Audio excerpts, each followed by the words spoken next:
अगर आप मेरे से बोलो कि इस बारे में ह्यूमन्स की खूट निकालो, तो मैं आपको ऐसे हज़ारों गुण दे दूँगा जो कि ह्यूमन्स के अंदर है, जो कि मुझे बिल्कुल पसंद नहीं है।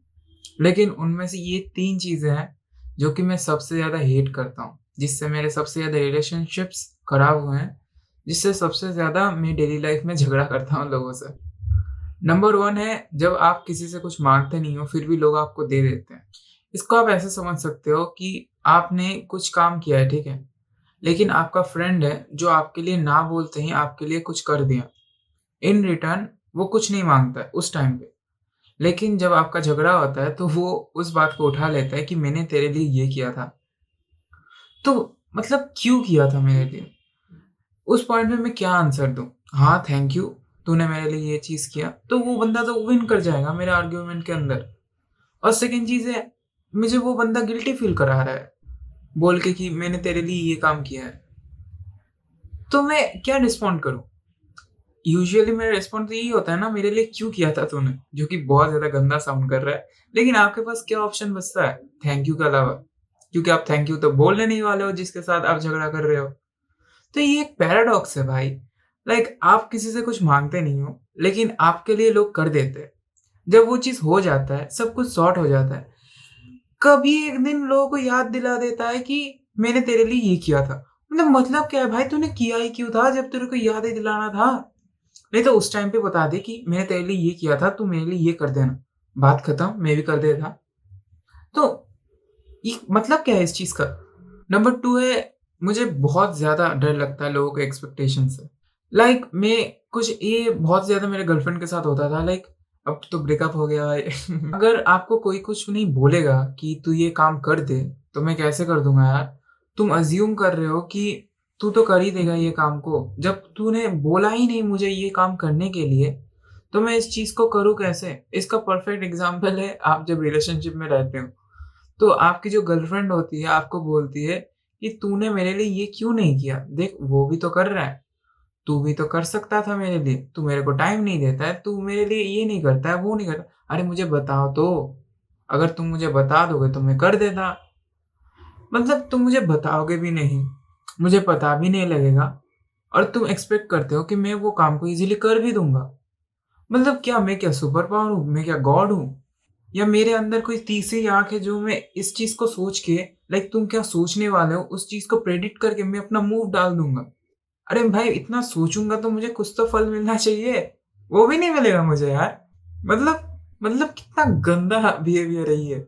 नेक्स्ट बिहेवियर मेरे अंदर भी है। जब मैं एक लड़की का पहले देखता था, जब मैं कंटेंट क्रिएशन नहीं करता था, एक लाइक लड़की है, बहुत सुंदर है, ठीक है? वो रील्स बनाती है इंस्टाग्राम पे। मैं हमेशा देखता था कि रील्स में ना उसके एडिटिंग बहुत खराब होती है। तो मैं कभी-कभार सोचता था कि इतना अच्छा शक्ल लेके, इतना अच्छा सब कुछ लेके, फिर भी ये बंदी इतनी गंदी एडिटिंग क्यों करती है?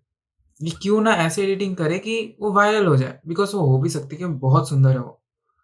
जब मैंने खुद स्टार्ट किया कंटेंट क्रिएशन, तब मुझे पता लगा कि कितना हार्ड होता है एडिटिंग।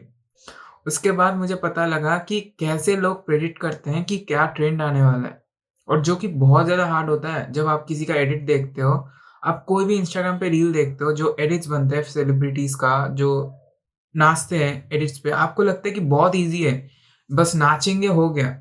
लेकिन नहीं भाई, उसमें भी हार्ड वर्क है यार। बिकॉज़ आप देखो कि वो परफेक्ट स्टेप में ऐसे क्लीवेज दिखा के नाचना पड़ता है, ठीक है? उसमें तो पहला इज़्ज़त तो गया, ठीक है? वो छोड़ दो, समझ में गया। दूसरा है, उसके अंदर भी अगर आप अच्छे से एडिटिंग नहीं करोगे तो वो रील फ्लॉप हो जाएगा। तीसरा है कि उसके अंदर भी आपको लाइक अच्छे से एक्सप्रेशंस देना पड़ेगा, वो भी परफेक्ट लाइटिंग के साथ, वो भी परफेक्ट टाइमिंग पे पोस्ट करना पड़ेगा ताकि व्यूज़ आए, उसके बाद लाइक्स आएँगे। फिर भी हज़ारों क्रिएटर्स धप हो जाते हैं, अच्छा मुँह लेके भी। लाइक क्या है ये? मुझे लगता था कि भाई कोई भी इंसान जब यूट्यूब पे वीडियो बनाता था, मुझे लगता था 1 मिलियन व्यूज़ तो भाई बहुत ईज़ी है। अब मुझे पता लग रहा है जब मेरे वीडियोज़ पे 0 व्यूज़ आते हैं, कि कितना हार्ड है यार 1 मिलियन व्यूज़ लाना। लाइक लोगों के पसीने छूट जाते होंगे जब 1 मिलियन व्यूज़ आता है। फिर मुझे लगता है कि ये पुनीत सुपरस्टार ऐसे क्यों वीडियोज़ बनाता है? मुझे अब पता लग रहा है यार, मैं भी अगर ऐसे वीडियोज़ बनाऊँ, तो मेरे भी नहीं आ सकते। पुनीत के आ रहे हैं बिकॉज़ पुनीत का एक्सप्रेशंस वैसा है, पुनीत के बातें वैसे हैं। तो अगर आपको किसी भी कंटेंट क्रिएटर का लगता है ना, ये ईज़ी है, करके देखो भाई, करके देखो, बस तुम करके देखो, कितना ज़्यादा हार्ड है। देख के कुछ-कुछ ऐसी चीज़ें लगती है कि हाँ, ये तो ईज़ी है, बहुत पैसे छाप रहे हैं। फ़ेसबुक पे आप देखना व्लॉग्स बनाते हैं लोग। अरे जब वो बात करता है कैमरे के सामने तो कितना हार्ड होता है यार कैमरे के सामने। जब एक 3 कैमरा के सामने जो बस 3-3 होल है, उसको देख के आप बस बात करने वाले हो, वो भी 15-20 मिनट तक। सौरभ जोशी तो 1-2 घंटे तक बात कर लेता है, वो भी कैमरा हर जगह लेके। No social anxiety, no nothing. शादी के बाद भी व्लॉग्स बना रहा है। तो ये एक स्किल है यार लाइक क्या बोलूँ मैं? ये बिहेवियर मेरे अंदर भी है। मेरे भी पहले लगता था कि ये तो ईज़ी होगा, लेकिन बहुत हार्ड है। कोई भी कोई भी चीज़ अगर कोई इंसान कर रहा है और उसमें वो पैसे कमा रहा है, तो वो हार्ड होगा ही 100%। तो ये कोई ज्ञान नहीं है, मैं बताना चाहता था कि ये 3 बिहेवियर्स हैं जो मुझे अच्छा नहीं लगता जब लोग मुझे बोलते हैं। और मेरे जो दिन-ब-दिन अगर ये 3 बिहेवियर्स इस दुनिया से गायब हो जाए ना ऐसे, तो मेरा जो कोर्टिसोल हाई होता है ना दिन भर, वो कम हो जाएगा। वो कभी होगा ही नहीं। कल रात में इतना रोया कि मैं क्या बताऊँ, मुझे भी नहीं पता मैं क्यों रोया, बट मैं रोया। 1-2 घंटे तक रोया, फिर घड़ी को देखा, घड़ी में बजे 1, फिर मुझे और रोना आ गया कि मैंने अपना स्लीप छोड़ दिया। सो ये सब करके फिर मैं सो गया और नींद अच्छा आया, ठीक है। फिर रात को उठा, फिर टॉयलेट आ गया। अब क्या बोलूँ मैं इस चीज़ को like humans are so fucking complex भाई and it's a fucking paradox. यही था वीडियो, पता नहीं क्या बनाया मैंने। Thank you so much for watching. अगर आप देख रहे हो तो थैंक यू सो मच।